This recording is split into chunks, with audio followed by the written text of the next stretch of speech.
सभी को नमस्कार। आज की जो हमारी वीडियो है स्पेशली 12th क्लास के बच्चों के लिए है। चूंकि बोर्ड एग्जाम आने वाला है और अब तैयारी का वक्त आ गया है कि अपनी जो तैयारी है उसको कैसे रिवीजन में बदला जाए।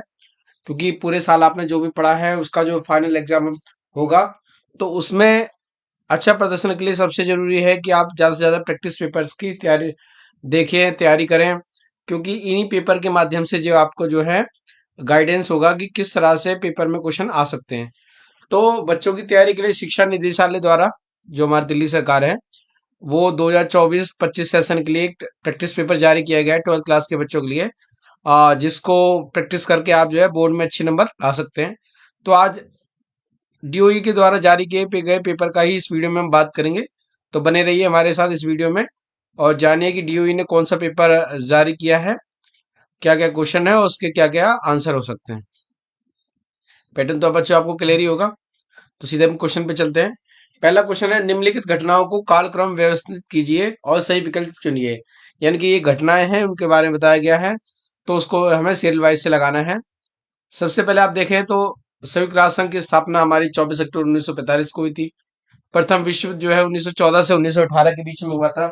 द्वितीय विश्व युद्ध जो है 1933 से 1945 के बीच में हुआ था। और राष्ट्र संघ का जन्म जो है 10 जनवरी 1920 को हुआ था। तो हमको इनको सीरियल से लगाना है, सीरियल वाइज से। तो इसमें जो ऑप्शन आपका जो है वो सेकंड, फोर्थ, थर्ड और फर्स्ट वाला, यानी कि ऑप्शन नंबर सी ठीक है। मैंने आपको बता दिया है, इससे आपको आसानी हो जाएगी लगाने के लिए। क्वेश्चन नंबर 2 पे चलते हैं। संयुक्त राष्ट्र संघ के प्रधान प्रतिनिधि को किस पदनाम से जानते हैं? जो संयुक्त राष्ट्र संघ का जो मेन व्यक्ति होता है बच्चों, आपको पता है उसको आपको जनरल सेक्रेटरी यानी कि महासचिव कहा जाता है। तो इसका ऑप्शन जो है बी ठीक रहेगा। क्वेश्चन नंबर 3 पे चलते हैं। मानव सुरक्षा की संकीर्ण अवधारणा के समर्थक किस पर ध्यान केंद्रित करते हैं? अब मानव सुरक्षा की संकीर्ण अवधारणा के समर्थक जो होता है वो आंतरिक हिंसा से समुदायों और व्यक्ति की सुरक्षा की बात करते हैं। इनके ऑप्शन नंबर ए ठीक होगा। चलते हैं क्वेश्चन नंबर 4 की ओर। निम्नलिखित प्रश्न में से कथन ए के बाद कारण आर दिया गया है, इन्हें पढ़कर उत्तर के रूप में उचित विकल्प चुनिए। अब आइए बात कर लेते हैं कथन की। दुनिया के अधिकांश सशस्त्र संघर्ष अफ्रीका के सहारा मरुस्थली के दक्षिणवर्ती देशों में होते हैं। अगर इसका कारण क्या है, ये विश्व का सबसे गरीब क्षेत्र है। बच्चों देखो, बात तो दोनों ठीक की गई पर इसकी सही व्याख्या नहीं है। तो इसका भी आएगा। कथन और कारण दोनों सही है लेकिन कारण कथन की सही व्याख्या नहीं करता है। क्वेश्चन नंबर 5 पे चलते हैं। भारत की सुरक्षा रणनीति का पहला घटक कौन है? जनसंख्या, अर्थव्यवस्था, सैन्य क्षमता या विकास? तो बच्चों सही आंसर लगाएंगे आप सैन्य क्षमता पर। क्वेश्चन नंबर 6, नीचे दिए गए कथन है, दो आपको कथन दिए गए हैं, उसके आधार पे आपको आंसर निकालना है। कथन 1 है, 11 सितंबर 2001 को अमेरिका पर आतंकवादियों ने हमला किया था। बिल्कुल ठीक। कथन 2, यह हमला अल कायदा नामक आतंकवादी संगठन ने किया था। दोनों ही बातें बिल्कुल ठीक है। तो इसमें ऑप्शन नंबर ए ठीक आ जाएगा। कथन 1 और 2 दोनों सही हैं। आगे चलते हैं। आपको मैचिंग करनी है, तो मैंने मैचिंग करी हुई, आप देख लेंगे ध्यान से इसको, फिर उसके बाद ऑप्शन लगाएंगे। इंडियन नेशनल आर्मी से संबंधित है नेताजी सुभाष चंद्र बोस, भारत के प्रथम विदेश मंत्री जवाहरलाल नेहरू, तिब्बती आध्यात्मिक नेता जो भारत आ गए थे दलाई लामा, और तस्कन समझौते के दौरान भारत के प्रधानमंत्री लाल बहादुर शास्त्री। और इन हिसाब से जो है ऑप्शन नंबर बी जो है आपका करेक्ट है। क्वेश्चन नंबर 8 की तरफ चलते हैं। 1960 में किन दो नेताओं ने सिंधु जल संधि पर हस्ताक्षर किए थे? तो बच्चों ये जो कॉन्ट्रैक्ट साइन हुआ था वो हुआ था जवाहरलाल नेहरू और जनरल अयूब खान के बीच में, ये ट्रीटी जो है साइन हुई थी। क्वेश्चन नंबर 9, 1989 की राष्ट्रीय मोर्चा सरकार के दौरान भारत के प्रधानमंत्री कौन थे? तो 1989 की जब राष्ट्रीय मोर्चा की सरकार बनी तो उसके जो प्रधानमंत्री थे वो थे वीपी सिंह। क्वेश्चन नंबर 10, गलत जोड़े को पहचान कर लीजिए। मनमोहन सिंह, नई आर्थिक नीति, बिल्कुल ठीक है। इंदिरा गांधी, बांग्लादेश की आजादी 1971 में, बिल्कुल ठीक है। अटल बिहारी वाजपेयी, जय जवान जय किसान का नारा। तो बच्चों ये गलत है क्योंकि आपको पता है ये नारा किसने दिया है। जी हाँ, बिल्कुल सही समझ गए होगे, लाल बहादुर शास्त्री जी ने नारा दिया था। और वीपी सिंह ने मंडल कमीशन के आयोग की रिपोर्ट को लागू किया गया था। तो इसका आंसर सी ठीक है। आगे चलते हैं। निम्नलिखित प्रश्न में से कथन ए के बाद कारण आर दिया गया है, इनके पढ़कर उत्तर के रूप में उचित विकल्प चुनिए। अब हम कथन पे बात कर लेते हैं पहले। 1989 में भाजपा और वाम मोर्चे दोनों ने राष्ट्रीय मोर्चा की सरकार को समर्थन दिया। कारण वे कांग्रेस को सत्ता से बाहर रखना चाहते थे। बिल्कुल सही बात है, तो इसका ऑप्शन ए आएगा। कथन और कारण दोनों सही है और कारण कथन की सही व्याख्या करता है। क्वेश्चन नंबर 12, गैर कांग्रेसी दलों के राजनीतिक अभ्युदय की व्यक्ति पहली बार 1977 की में जब जनता पार्टी की सरकार बनी थी, इंदिरा गांधी ने जब इमरजेंसी लगाई थी उसके बाद जो इलेक्शन हुए थे और उसमें जो है इंदिरा गांधी को करारी हार झेलनी पड़ी थी और जनता पार्टी का उदय हुआ था। तो बच्चे उसका आंसर ये रहा। अब क्वेश्चन नंबर 13 के ऊपर चलते हैं। एक एक नंबर के 12 क्वेश्चन कर लिए। अब दो दो नंबर के आपको पता है 6 क्वेश्चन आते हैं बच्चे। आसियान शैली क्या है बच्चों? आसियान शैली के संबंध में आपको बताया गया है कि आपको 2 नंबर में मेन मेन पॉइंट लिखना है। वो लिखना है कि आसियान शैली जो है वो टकराव रहित है, विवादों का शांतिपूर्ण ढंग से समाधान करती है। यानी कि जो आसियान शैली है वो किसी भी युद्ध को नहीं चाहती, वो बातचीत में विश्वास करती है और वो चाहती है कि किसी भी देशों के बीच में अगर डिस्प्यूट हो, कोई विवाद हो, तो उसको टकराव रहित करके जो है उसका समाधान निकाल लिया जाए। दक्षिण एशिया के 2 सबसे छोटे देशों में आए कोई एक बदलाव को बताइए। देखिए बच्चों, नेपाल में जो है राजतंत्र से लोकतंत्र की तरफ गए। ठीक है, ये जो नेपाल में हुआ था। और बांग्लादेश की भी आप देखते हैं कि बांग्लादेश में भी जो है लोकतांत्रिक और सैनिक शासन दोनों रहे हैं। आप किसी भी के बारे में लिख देंगे। ठीक है, पाकिस्तान के संबंध में भी लिख सकते हैं। सुरक्षा नीति में अवरोध व रक्षा से क्या तात्पर्य है? अवरोध का मतलब ये होता है कि बच्चों, अगर कोई देश किसी देश पे हमला कर देता है तो दूसरे देश के पास भी इतनी शक्ति होती है, इतने हथियार होते हैं, इतने संसाधन होते हैं कि वो दूसरे देश पर हमला कर सकता है, अपने सेल्फ डिफेंस कर सकता है। इसी नीति को जो है अवरोध व रक्षा कहा गया है। क्वेश्चन नंबर 16 पे चलते हैं बच्चों। बॉम्बे प्लान क्यों बनाया गया? बॉम्बे प्लान आपको पता है कि 1944 में देश के नियोजित विकास के लिए उद्योगपतियों द्वारा जो है बनाई गई नीति थी, जिसमें किस तरह से देश का आगे का विकास किया जाए। और उसमें सब लोगों ने मिलकर बैठकर सरकार को एक खाका तैयार करके दिया था, जिसको से जाना जाता है। कोई 2 कारण लिखिए कि भारत ने गुटनिरपेक्षता की नीति को अपनाया। बच्चों, आपको पता ही है गुटनिरपेक्षता की नीति कौन सी नीति है। गुटनिरपेक्षता की नीति को नॉन अलाइंड कहते हैं, जिसमें कि ये कहा गया कि भारत जो है किसी भी शक्ति गुट में शामिल होगा ना होकर अपना अलग गुट रहेगा। ना तो वो अमेरिका की तरफ जाएगा जो पूंजीवादी देश है, और ना ही वो जो है सोवियत संघ की तरफ जाएगा जो समाजवादी देश है। यानी कि भारत जो है अपने अलग स्वतंत्र विदेश नीति बनाए रखना चाहता था। उसी को ही भारत ने गुटनिरपेक्षता को फॉलो किया। तो भारत सबसे पहली चीज, भारत स्वतंत्र विदेश नीति चाहता था। दूसरी बात, अगर भारत एक देश किसी से शामिल हो जाता, किसी ग्रुप में शामिल हो जाता, तो उसका क्या परिणाम निकल के आता कि भारत दूसरे देश से जो है दुश्मनी हो जाती। क्वेश्चन नंबर 18, 1962 में भारत ने चीन पर आक्रमण क्यों किया? किन्हीं 2 कारण से स्पष्ट कीजिए। बच्चों, आपको पता है कि 1962 में जो है चाइना और भारत के बीच में युद्ध हुआ। चाइना ने भारत पर आक्रमण कर दिया था और जिसकी वजह से भारत को काफी नुकसान हुआ और भारत को इस युद्ध में जो है करारी हार झेलने को मिली थी। तो ये इसमें क्वेश्चन में ये पूछा गया है बच्चों कि भारत पर जो चीन ने आक्रमण किया था वो किस लिए किया गया था। ठीक है बच्चों, भारत पर जो चीन ने आक्रमण किया था उसके कई कारण हो सकते हैं। सबसे पहले जो मेन कारण था वो ये था, सीमा विवाद। चीन को लगता है कि भारत का जो क्षेत्र है जो अक्साई चीन और उत्तर अरुणाचल प्रदेश है उस पर वो अपना कब्जा जमाना चाहता था, इसलिए उसने भारत पर जो है अटैक किया। दूसरी बात ये थी कि दलाई लामा, आपको पता है कि तिब्बतों में जो है धर्मगुरु थे दलाई लामा कहे जाते हैं, तो उन्होंने भारत से शरण मांगी थी और भारत ने उनको शरण दी थी। परिणाम स्वरूप भारत और चीन के बीच संबंध जो है बहुत ही खराब हो गए थे। तो बच्चों, 2-2 नंबर के हमने 6 क्वेश्चन कर लिए हैं और 12-12 दूनी 24 नंबर की प्रैक्टिस हो गई हमारी। आप जितनी प्रैक्टिस करेंगे उतना ही आपका फायदा रहेगा बच्चों। अब चलते हैं क्वेश्चन नंबर 19 की ओर। भारत में स्थिर पाकिस्तान में स्थिर लोकतंत्र के निर्माण की राह में किन्हीं 4 बाधाओं पर प्रकाश डालिए। बच्चों, आपको पता है कि पाकिस्तान में बहुत लंबे समय से जो है लगातार शासन बदलाव होते रहे हैं और आप देखें तो वहां पे लोकतंत्र बहुत ही कम रहा है, तानाशाही वहां पे ज्यादा रही है, सैन्य शासन बहुत ज्यादा रहा है।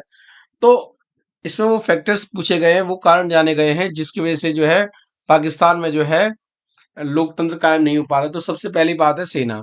वहां की जो सेना है, जो मिलिट्री है, वो नहीं चाहते कि पाकिस्तान में लोकतंत्र कायम हो पाए। क्योंकि अगर पाकिस्तान में लोकतंत्र कायम हो गया तो सेना की जो हुकूमत है, सेना का जो वर्चस्व है, उसमें कहीं ना कहीं कमी आ सकती है, उनके हाथ से कमान जा सकती है। तो यही कारण है कि अपने हाथ में पाकिस्तान की कमान रखने के लिए सेना जो है पाकिस्तान में लोकतंत्र कायम नहीं होने देती। दूसरे नंबर पे आते हैं बच्चों धर्मगुरु। धर्मगुरु के जो नेता हैं, वो भी जो है नहीं चाहते कि पाकिस्तान में लोकतंत्र कायम हो, क्योंकि उससे उनका प्रभाव जो है कम हो जाएगा। और कहीं ना कहीं लोकतांत्रिक प्रक्रिया को जब अपनाया जाएगा तो इनकी बातों को सेकेंडरी कर दिया जाएगा। तो वो नहीं चाहते कि भारत के जो पड़ोसी देश पाकिस्तान जो है लोकतंत्र कायम हो सके। आतंकवाद, पाकिस्तान की जो सबसे बड़ी समस्या है वो आतंकवाद रही है। भारत में जितने भी हमले होते हैं, आतंकवादी हमले होते हैं, कहा जाता है कि उसका जो ओरिजिन है वो पाकिस्तान से रहा है। यानी कि कहीं ना कहीं पाकिस्तान में जो है आतंकवाद का जन्म होता रहता है, पाकिस्तान में जो है आतंकवाद को पनाह मिली हुई है।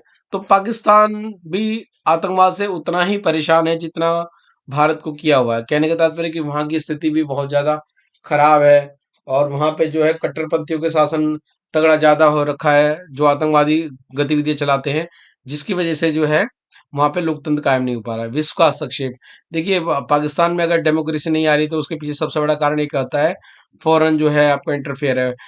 खासकर अमेरिका और अन्य देश भी नहीं चाहते कि पाकिस्तान में जो है शांति बने रहे और लोकतंत्र कायम हो। क्योंकि आपको पता ही है कि वो जो लगातार उसको युद्ध में झोंके रखने का कारण ये है कि वो चाहते हैं कि उनके हथियार, जो वेपन्स वगैरह है, वो लगातार बिकते रहे। तो अमेरिका जैसे प्रभावशाली देश भी नहीं चाहते कि पाकिस्तान में जो है लोकतंत्र कायम हो सके। तो बच्चों, 4 नंबर का हमने क्लियर कर लिया। अगले क्वेश्चन पे चलते हैं। वीटो शक्ति क्या है? संयुक्त राष्ट्र संघ में किन सदस्यों को ये शक्ति प्राप्त नहीं है और क्यों? बच्चों, आपको पता है कि संयुक्त राष्ट्र संघ के जो 5 परमानेंट मेंबर है, ब्रिटेन, फ्रांस, रूस, चीन, अमेरिका, इनके पास जो है वीटो पावर है। ये वीटो पावर का मतलब ये होता है कि किसी भी विषय पर जो यूएन में आया है उस पे इन पे ना कहने की शक्ति है। यानी कि कोई प्रस्ताव अगर आया तो इन पांचों देशों में से भी अगर किसी को भी इसमें शामिल में से किसी में भी असहमति होती है तो वो बिल पास नहीं होगा। इनके सबका सहमत होना जरूरी है। आयोग बोला किन देशों को ये शक्ति नहीं प्राप्त है? तो कोई भी देश कर लीजिए, जैसे भारत है, श्रीलंका है, कोई भी अन्य देश जिसको ये शक्ति प्राप्त नहीं है। और ये इसलिए नहीं मिल पा रही है क्योंकि महाशक्ति एक तो ये है नहीं, दूसरी बात स्थायी देशों का दबदबा ज्यादा है। यही कारण है कि इनको वीटो पावर नहीं मिल पा रही है। क्वेश्चन नंबर 21 पे चलते हैं कि वैश्वीकरण विचारों, पूंजी, वस्तुओं और लोगों के प्रवाह से जुड़ी परिघटना है। कथन का विश्लेषण कीजिए। देखिए बच्चों, वैश्वीकरण की जब हम परिभाषा देते हैं तो उसमें बताते हैं कि वैश्वीकरण क्या है। तो वैश्वीकरण विचारों, पूंजी, वस्तुओं और लोगों के प्रवाह से, जब एक देश से दूसरे देश पर विचारों का प्रभाव होता है, पूंजी का प्रभाव होता है, वस्तुओं का प्रभाव होता है, लोगों का आने जाना होता है, तो वो वैश्वीकरण कहलाता है। वैश्वीकरण के कई प्रभाव आपको देखने को मिल जाएंगे, जिसमें आर्थिक वैश्वीकरण, सांस्कृतिक और राजनीतिक वैश्वीकरण। आर्थिक वैश्वीकरण का मतलब होता है विदेशी कंपनियां जो है हमारे पास आ रही हैं, उद्योग धंधे लगा रही हैं, रोजगार उत्पन्न कर रही हैं। सांस्कृतिक वैश्वीकरण का मतलब होता है कि विदेशों के जो खान पान है, जो रहन सहन है, उसका आदान प्रदान हो रहा है। एक देश दूसरे देश के खान पान, रहन सहन को अपना रहे हैं। जब राजनीतिक वैश्वीकरण की बात करते हैं तो राजनीतिक वैश्वीकरण का मतलब होता है कि राजनीति में भी विश्व अर्थव्यवस्थाओं का, उसके देशों का जो है कहीं ना कहीं प्रभाव देखने को मिल रहा है। तो हम 21वें के ऑप्शन नंबर सेकंड पे चलते हैं, जिसका नाम है वैश्वीकरण के सांस्कृतिक प्रभाव। बच्चों, आपको पता ही है कि आर्थिक, सांस्कृतिक और राजनीतिक वैश्वीकरण होता है। तो इसमें जो पूछा गया है वो सांस्कृतिक वैश्वीकरण पूछा गया है। सांस्कृतिक वैश्वीकरण का मतलब होता है संस्कृति का आदान प्रदान। जब वैश्वीकरण आया भारत में 1991 में, तो इस एलपीजी के तहत जो है संस्कृतियों का आदान प्रदान हुआ, खान पान का आदान प्रदान हुआ, पहनावे का आदान प्रदान हुआ। कहने का तात्पर्य क्या है कि हम उनकी संस्कृति को अपनाने लगे, वो हमारी संस्कृति को अपनाने लगे। इस तरह का जो है संस्कृतियों का आदान प्रदान जो है सांस्कृतिक वैश्वीकरण हुआ। और आप देख रहे हैं कि हम उन्हों के त्योहारों को मना रहे हैं, वो हमारे त्योहारों को मना रहे हैं। चलते हैं बच्चों क्वेश्चन नंबर 22 पे। सन 1975 में राष्ट्रीय आपातकाल की घोषणा करते हुए सरकार ने इसके क्या कारण बताए? आपको पता है बच्चों, 25 जून 1975 को इंदिरा गांधी के द्वारा नेशनल इमरजेंसी घोषित की गई थी। आर्टिकल 352 का प्रयोग किया गया था। तो सरकार ने जो है इमरजेंसी लगाने के पीछे कुछ कारण गिनाए थे। उन्हीं कारणों के बारे में जो है इस क्वेश्चन में पूछा गया है। तो इंदिरा गांधी ने कहा था कि जो उसने आपातकाल लगाया वो आंतरिक गड़बड़ी के आधार पर लगाया गया, इंटरनल डिस्टरबेंस। यानी कि इंदिरा गांधी को लगता था कि जो विपक्ष है, जो विपक्षी लोग हैं या विपक्षी नेता हैं, वो जो है उनको सरकार नहीं चलाने दे रहे हैं, उनकी सरकार में व्यवधान डाल रहे हैं, उनकी सरकारों में जो है परेशानी क्रिएट कर रहे हैं। तो उन्हीं परेशानियों से बचने के लिए जो है इंदिरा गांधी ने जो है नेशनल इमरजेंसी यानी कि आर्टिकल 352 का प्रयोग किया था। और बच्चों आर्टिकल 352 का प्रयोग करने का मतलब ये होता है कि समस्त शक्तियां जो है वो केंद्र सरकार के पास आ जाती है और पूरा जो संघीय ढांचा है वो निष्प्रभावी सा हो जाता है और पूरी की पूरी पावर जो है वो केंद्र सरकार के हाथ में आ जाती है। तो जब इसने पूछा कि आपातकाल सरकार ने क्यों लगाया, तो उसके पीछे जो आपातकाल लगाने के जो सबसे पीछे कारण ये था, इंटरनल डिस्टर्बेंस था।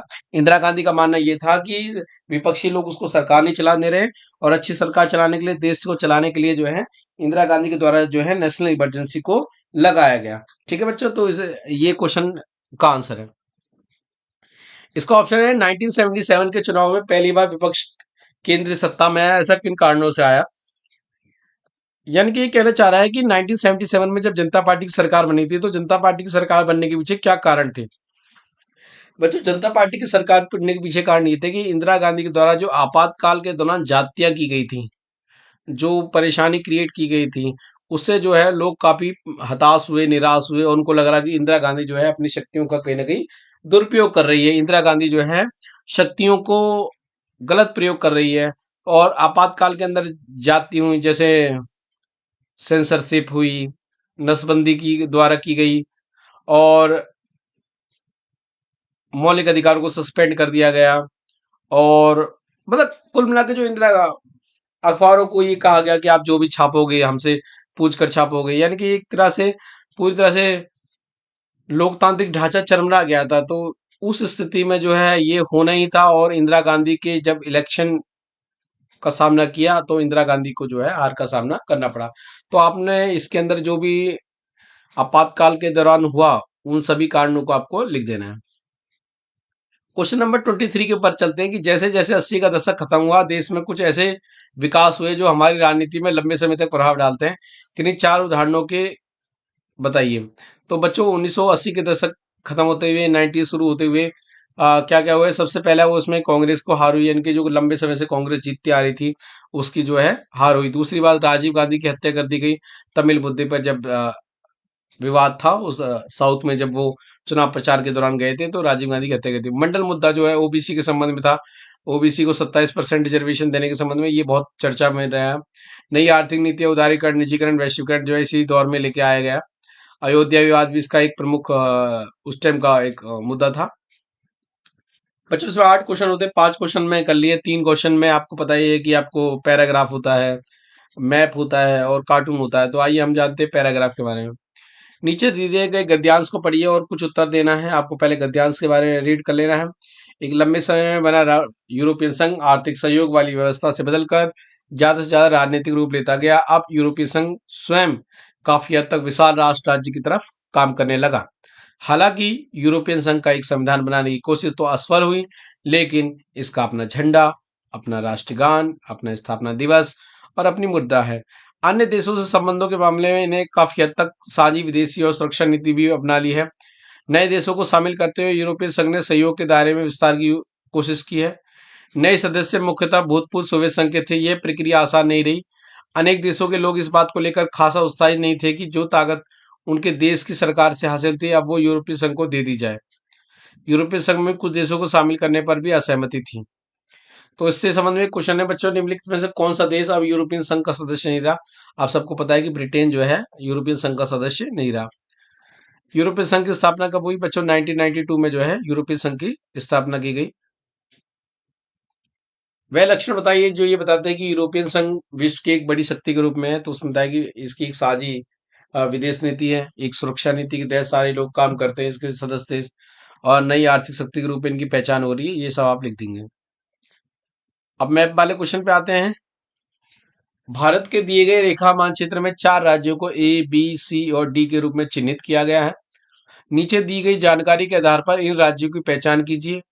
उनके सही नाम अपनी उत्तर पुस्तिका में संबंधित क्रम संख्या संबंधित अक्षरों के साथ दिए गए प्रारूप में लिखिए। तो सबसे पहला क्वेश्चन है, सरदार पटेल के संबंध में गृह राज्य बच्चों आपको पता ही है गुजरात है, डी पे आएगा वहां पे। वर्ष 1957 में इस राज्य में कम्युनिस्ट पार्टी की सरकार बनी थी, केरल में बनी थी, सी से केरल को दिखाया गया है। भारत के प्रथम कृषि मंत्री संबंधित राज्य यूपी। रफी अहमद किदवई थे। भारत के प्रथम स्वास्थ्य मंत्री संबंधित राज्य पंजाब। तो इस तरह से मैप में ये दिखाया गया, आपको ये मैप में भर देने हैं इस तरह से, ठीक है। टेबल बनाई जाती है, उस टेबल को बना के आपको पता ही होगा, जैसे आपने फर्स्ट टर्म और प्री बोर्ड में बनाई है, ठीक है। इस तरह की टेबल होती है, उन टेबल को बनना है। यहाँ पे संबंधित अक्षर हो जाता है, यहाँ पे स्टेटमेंट हो गया आपका, ठीक है। यहाँ पे राज्य हो गया, ठीक है। इस तरह से चार आपको टेबल बनाना पड़ेगा, ठीक है बच्चों। अगले क्वेश्चन पे चलते हैं। एक कार्टून क्वेश्चन आता है, इस कार्टून को देखिए, आपको पता ही है कौन से चुनाव से संबंधित, राष्ट्रपति चुनाव से संबंधित है। जब नीलम संजीव रेड्डी और वीवी गिरी के बीच में जो है राष्ट्रपति चुनाव हुआ था। इस कार्टून में भारत के किस राष्ट्रपति की जीत का वर्णन किया गया है? तो बच्चों इस सीरीज में जो है वीवी गिरी जीत गए हैं। कार्टून में दिखाया गया किस नेता की पहचान कीजिए, तो उसमें जो है वीवी गिरी है। 1969 के जो राष्ट्रपति चुनाव जिताने में एक सबसे बड़ी महत्वपूर्ण भूमिका किसकी थी? वो इंदिरा गांधी की थी। इंदिरा गांधी ने जो है वीवी गिरी को खड़ा किया था, और ये कहा गया था कि आपको अंतरात्मा के आधार पे आवाज देनी है। वहीं कांग्रेस के आधिकारिक उम्मीदवार नीलम संजीव रेड्डी थे, और इस चुनाव में जो है हार हुई। नीलम संजीव रेड्डी की, वीवी गिरी जीत गए। इस कार्टून में दिखाए जाने वाले सिंडिकेट के प्रमुख नेता कौन से हैं? एस निजलीगप्पा जो है सिंडिकेट के नेता है इसमें। अब बच्चों हम मतलब लास्ट पोर्शन पे चलते हैं, जो 6 नंबर का होता है, जिसमें 4 क्वेश्चन आपको करने पड़ते हैं। हर क्वेश्चन में आपको ऑप्शन दिए होते हैं, ठीक है। तो प्रैक्टिस पेपर में कौन से 6 नंबर के क्वेश्चन है, उनके क्या आंसर है, आइए चर्चा करते हैं। सोवियत संघ के पतन के किन्हीं 3 कारणों का उल्लेख कीजिए। बच्चों वो कारण हमें बताने हैं जिनकी वजह से जो है सोवियत संघ का विघटन हुआ। तो आपको सबसे पहले कारण देना है गोरबाचेव के धीमे सुधार। गोरबाचेव वहां के महत्वपूर्ण व्यक्ति थे कम्युनिस्ट पार्टी के, और उन्होंने जो है सोवियत संघ में सुधार करने का प्रयास किया, लोकतांत्रिकरण करने के, उद्योगों को बढ़ाने की बात की गई। पर उनके सुधार इतने धीमे थे कि कम्युनिस्ट पार्टी को लोगों को पसंद नहीं आ रहे थे। कम्युनिस्ट पार्टी को लग रहा था कि यार ये जो सुधार कर रहा है इससे हमें ही नुकसान होगा, तो वो एक पतन का भी कारण बना। कम्युनिस्ट पार्टी की सत्तावादी होना। कम्युनिस्ट पार्टी बड़ी सत्तावादी थी, सत्ता में रहने के लिए वो कुछ भी करने को तैयार थी, और वो लोगों को उतने अधिकार और स्वतंत्रता नहीं दे रही थी। यही कारण है कि सोवियत संघ का पतन हुआ। आर्थिक व सैन्य कारण। सोवियत संघ के जो सबसे बड़ा कारण है वो आर्थिक कारण थे और सैन्य कारण थे, कि कहीं ना कहीं सोवियत संघ ने जो है हस्तक्षेप कर दिया था जो अफगानिस्तान में, या फिर हथियारों की दौड़ थी, वो कहीं ना कहीं उसके बहुत बड़ा उसे नुकसान पहुंचाया, और उसकी वजह से उसका पतन भी हुआ। सोवियत संघ के पतन के 3 प्रभाव निकल के आइए। अभी ऊपर कारण पूछे थे बच्चों, आपको प्रभाव यहाँ पूछा है। सबसे पहले तो लंबे समय से चला आ रहा शीत युद्ध खत्म हो गया, यानी कि जो अमेरिका और सोवियत संघ के बीच में जो युद्ध था वो खत्म हो गया, क्योंकि सोवियत संघ का विघटन हो गया। अमेरिका एकमात्र महाशक्ति बन के उभरा, क्योंकि सोवियत संघ भी बहुत बड़ी महाशक्ति थी, पर विघटन के बाद जो है अमेरिका एक महाशक्ति बन के उभरा। पूंजीवाद का प्रभुत्व कायम हो गया बच्चों। क्वेश्चन नंबर 28, पर्यावरण के मामले में भारतीय पक्षों के विचार को अपने शब्दों में लिखिए। देखिए बच्चों, पर्यावरण के संबंध में अगर बात करें तो भारत की एक सकारात्मक पॉलिसी रही है। भारत ने कई ट्रीटी साइन करी हैं, जिससे कि पर्यावरण को जो है नुकसान होने से बचाया जाए, और उसका जो मूल स्वरूप है उसको बनाए रखा जाए। जिसमें 2 संधियां जो हैं, जो 2002 में जो क्योटो प्रोटोकॉल पर हस्ताक्षर है, जिसमें ग्रीन हाउस को गैस को कम करने की बात की गई। 2016 का जो पेरिस समझौता है, जिसमें उत्सर्जन को कम से कम 35% कम जो है किया जाए, ये एक प्रमुख स्टेप थे भारत के द्वारा। ऑप्शन 28 का पढ़ते हैं, मूल निवासी कौन है? मूल निवासियों के अधिकारों की समस्या का संक्षिप्त में वर्णन कीजिए। बच्चों, इंडिजीनियस पीपल या मूल निवासी वो लोग होते हैं जो लंबे समय तक उस देश में रह रहे होते हैं, यानी कि बहुत समय से ओरिजिन पॉइंट से उसी में थे। बाहरी लोग आते हैं, जब वहां बसते हैं तो उन मूल निवासियों को उनसे खतरा पैदा होने लगता है। कहीं ना कहीं संसाधन छिन जाने का खतरा होता है, उनकी अस्मिता का खतरा होता है। तो मूल निवासियों को बाहरी लोगों के आने से काफी समस्याओं का सामना करना पड़ता है, खासकर उनके संसाधन, उनकी सभ्यता, उनकी संस्कृति पर वो कब्जा जमा लेते हैं। क्वेश्चन नंबर 29, भारत के विभाजन की प्रक्रिया की अनेक समस्याओं से घिरी थी, किन्हीं 3 सहायक बिंदु की सहायता से वाक्य की व्याख्या कीजिए। देखिए, भारत के जो विभाजन की प्रक्रिया थी उसमें के पीछे कई कारण थे। सबसे पहला टू नेशन थ्योरी थी। टू नेशन थ्योरी जो, जिसमें कहा गया कि भारत में 2 कौमें हैं, जो उस टाइम का भारत था, और एक हिंदू है और मुस्लिम है, तो मुस्लिमों के लिए अलग पाकिस्तान की मांग जो है टू नेशन थ्योरी के तहत की गई थी। मुस्लिम लीग और जिन्ना का इसमें बहुत बड़ा रोल था। भारत पाकिस्तान के विभाजन का आधार भी बहुत बड़ा समस्या था। आपको पता ही, भारत और पाकिस्तान का जो है धर्म के आधार पर जो है विभाजन हुआ था। और संसाधनों का बंटवारा हुआ बहुत बड़े लेवल पे भारत और पाकिस्तान के बीच में। भारत के विभाजन के प्रभाव सचमुच हृदय विदारक थे, विभाजन की त्रासदी के उदाहरण देकर स्पष्ट कीजिए। यानी कि जो भारत का विभाजन हुआ था बहुत कष्टकारी था। तो हमें इस क्वेश्चन में हमें ये बताना है कि जब भारत का विभाजन हुआ था तो क्या क्या हुआ था। सबसे पहले तो बड़े स्तर पर मारकाट हुई थी, यानी कि दोनों तरफ से जो अल्पसंख्यकों पर बहुत बड़े अत्याचार हुए थे। ये कहा गया था कि पाकिस्तान जहाँ पे ज्यादा मुस्लिम हैं तो वहां पे पाकिस्तान होगा, और जहाँ पे ज्यादा हिंदू है तो हिंदुस्तान होगा। ठीक है, कुछ जगह ऐसी थी जैसे कलकत्ता वगैरह हो गए, जहाँ पे पंजाब वगैरह, जहाँ पे कई समस्याएं क्लियर नहीं हो रही थी, और यहीं पे जो है अत्याचार ज्यादा हुए और बड़े स्तर पे मारकाट हुई। जब स्थानांतरण हुआ, औरतों पर अत्याचार किया गया, संपत्ति का बड़े स्तर पर जो है बंटवारा हुआ। यानी कि भारत का भारत एक जगह आ जाता तो बड़े खुश थे, वहीं उसका जो विभाजन तो बड़ा त्रासदीकरण था। क्वेश्चन नंबर 3, लास्ट क्वेश्चन की तरफ बच्चों चलते हैं। उत्तर पूर्व के लोगों की क्षेत्रीय आकांक्षाएं अलग अलग तरीके से व्यक्त होती है। किन्हीं 3 मांगों आंदोलन की कथन की समीक्षा कीजिए। जब हम इस चैप्टर की बात करते हैं तो 3 प्रमुख मांगों की बात की जाती है इसमें। सबसे पहली बात तो स्वायत्ता की मांग। स्वायत्ता का मतलब होता है बच्चों ऑटोनॉमी। ऑटोनॉमी का मतलब होता है कि कुछ काम करने की स्वतंत्रता दी जाए, हम पे अनावश्यक दबाव न डाला जाए या अनावश्यक ये हस्तक्षेप ना किया जाए। मतलब स्वायत्ता की मांग की अगर बात की जाए तो स्वायत्ता का मतलब ये होता है कि हमें, जैसे जम्मू कश्मीर है, जम्मू कश्मीर को जब भारत में विलय किया गया था उसके बाद जो है ये कहा गया वहां पे धारा 370 लागू हो गया, अनुच्छेद 370 लागू होगा। इनके जम्मू कश्मीर को स्पेशल सहायता देने की मांग की गई थी कि वो भारत में तो रहेगा परंतु वो अपने डिसीजन खुद खुद ले सकेगा। दूसरा अलगाववादी आंदोलन। कई भारत में कई जगह अलगाव आंदोलन आंदोलन चले, जो कि अपने भारत को अलग रहने, अपने आप को भारत से अलग करने की बात की जाती है। जैसे मिजो की समस्या थी, जहाँ पे लाल डेंगा था वो लगातार हस्तक्षेप कर रहा था। उसको लगता, उसका कहना ये था कि यहाँ जो ये भारत का हिस्सा ही नहीं है, और एक अलग देश की बात की गई थी। बाद में उसको उसको समझाया और भारत सरकार के द्वारा एक्शन लिया गया। इनके भारत में भी लगातार आंदोलन चले हैं भारत से अपने आप को अलग करने के लिए, वो आप इसमें लिख देंगे। पंजाब का जैसे खालिस्तान का जो है वो अलगाववादी आंदोलन के अंतर्गत ही आता है कि वो अपने आप को अलग एक देश बनाने की मांग करते हैं। ठीक, तो यहाँ पे आप मिजोरम की हो या पंजाब की हो, कई समस्या आप यहाँ पे लिख सकते हैं। तीसरी जो है बाहरी लोगों का विरोध। जो असम एरिया है वहां पे बाहर से लोग, बांग्लादेश से लोग आ रहे थे। जो बाहरी लोग आने से वजह से जो वहाँ के लोग थे उनकी हालात जो है बहुत ज्यादा विकट होते जा रहे थे, उनके संसाधन छिनते जा रहे थे, उनकी अस्मिता को कहीं ना कहीं नुकसान पहुंचता जा रहा था।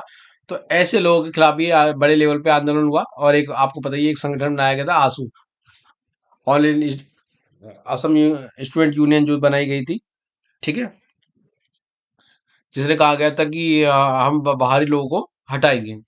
अब तीसरे का लास्ट क्वेश्चन की तरफ चलते हैं। भारत के विभिन्न भागों में उठने वाली क्षेत्रीय मांगों से विविधता से एकता के सिद्धांत की व्यक्ति होती है। क्या आप कथन से सहमत हैं?